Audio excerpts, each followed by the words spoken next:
안녕하세요. 말씀과 함께 새롭게 여는 소망의 아침입니다. 오늘 핵심 메시지는 회심은 곧 소명이고 소명은 말씀과 공동체, 성령의 위로 속에서 담대함으로 자란다고 말씀합니다. 사도행전 9장 20절로 31절까지 말씀을 본문으로 하여 담대히 예수의 이름을 전하는 변화된 삶이라고 하는 주제로 함께 은혜를 나누기를 원합니다. 사울은 다메섹 길 위에서 주님을 만난 즉시 다메섹 회당에서 예수께서 하나님의 아들이심을 전하기 시작합니다. 누가는 이어서 사울이 더욱 능력을 얻었고 예수가 그리스도임을 증명했다고 기록합니다. 바울학자 크레이그 키너는 이 대목을 두고 사울의 변화가 단지 감정적 체험이 아니라 곧바로 공적 증언과 논증으로 이어졌다고 설명합니다. 즉 회심은 곧 증언하는 삶으로 가시화됩니다. 본문에서 증인의 길을 형성하는 세 가지 단계를 보여줍니다. 첫째, 말씀으로 증명하는 담대함입니다. 누가는 사울이 예수의 신성을 선포할 뿐 아니라 성경을 통해 그리스도 되심을 증명했다고 말합니다. 유대적 배경과 랍비적 훈련을 지닌 사울은 이제 그 지성을 복음의 논증에 헌신합니다. 키노는 사울의 설교는 회중의 경악을 불러일으켰고 곧 논쟁과 박해를 촉발했다고 요약합니다. 복음의 증언은 때로 환호보다 저항을 먼저 불러옵니다. 둘째, 저항과 도피, 그러나 사명의 후퇴가 아닌 확장입니다. 수일이 지남에 일어난 모의 사례 속에 제자들은 사울을 광주리에 남아 성벽으로 내려보냅니다. 스데반 순교의 증인이었으며 교회를 핍박하던 사울이 이제는 예수 그리스도를 증언하다가 살해, 모의와 박해를 받는 자리에 있게 됩니다. 에크하르트 슈나벨은 다메섹 유대 공동체와 예루살렘 당국 사이에 정보 협력이 있었을 가능성을 지적하며 이 에피소드가 복음의 공적 충돌이 얼마나 현실적이었는지 보여준다고 분석합니다. 사울을 도피시킨 것은 두려움 때문에 도망하는 것이 아니라 지속적인 사명을 감당하기 위한 분별이었습니다. 셋째, 교회 공동체의 수용, 바나바의 중재입니다. 예루살렘에 간 사울을 제자들이 두려워했을 때 바나바가 그의 회심과 담대한 증언을 변증하며 사도들에게 연결합니다. 그 결과 사울은 예루살렘에서 주 예수의 이름으로 담대히 말하고 헬라파 유대인들과 논쟁하다가 또다시 위협을 받아 고향인 길리기아 다소로 보내집니다.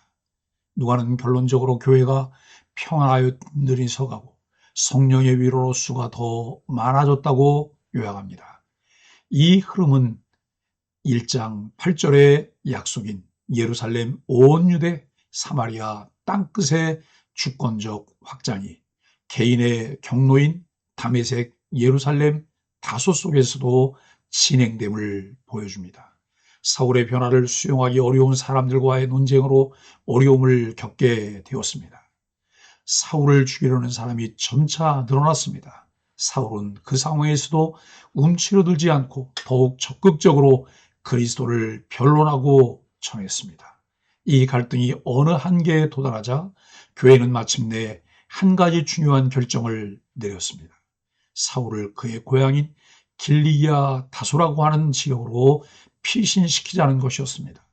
이로써 사울은 잠시 역사의 흐름에서 비껴서서 주변 사람들의 위협을 피할 수 있게 되었습니다.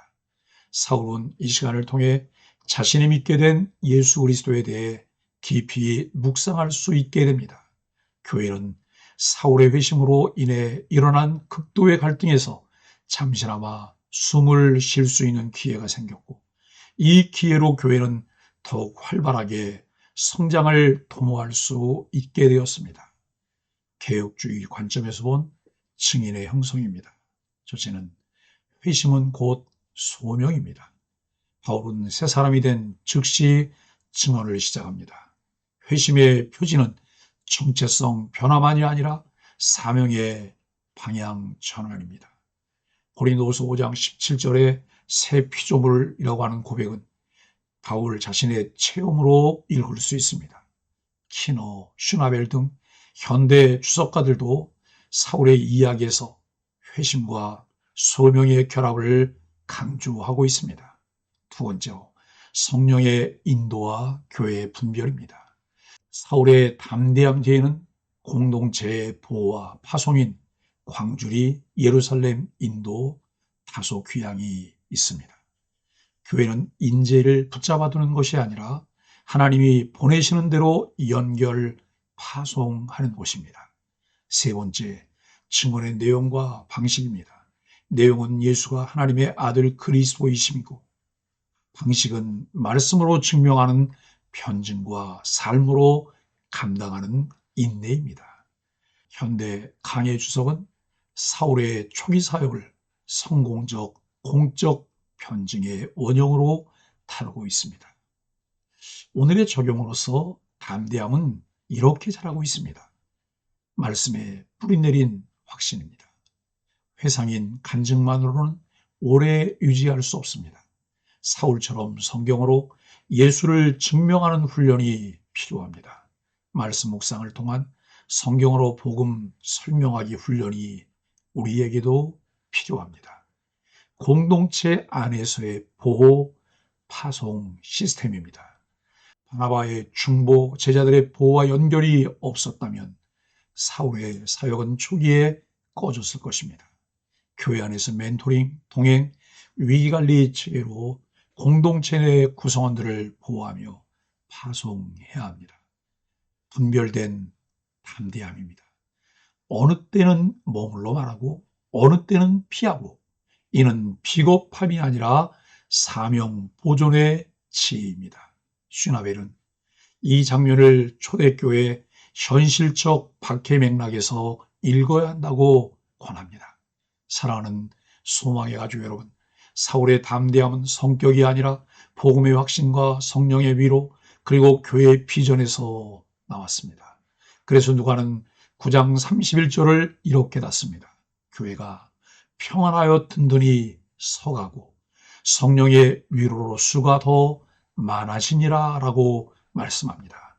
담대함은 고립된 영웅주의가 아니라 성령과 교회가 빚어내는 공동체적 열매입니다.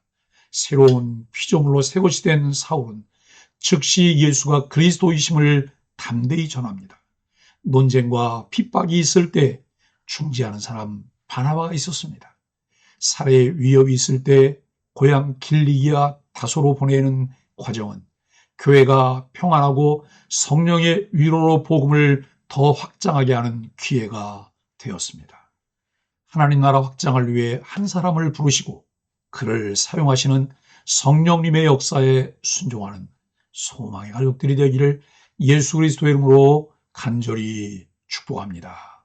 말씀으로 드리는 소망의 아침 기도입니다. 말씀의 확신을 구하는 기도. 주님, 예수가 그리스도이심을 성경으로 증거하는 지혜와 입술을 주옵소서. 공동체적 담대함을 구하는 기도. 바나바와 같은 동역자를 붙여주시고 제가 또한 누군가의 다리가 되게 하여 주옵소서. 성령의 위로를 구하는 기도. 위협과 낙심 속에서도 성령의 위로로 담대히 예수의 이름을 전하게 하여 주옵소서. 예수님의 이름으로 간절히 기도합니다. 아멘.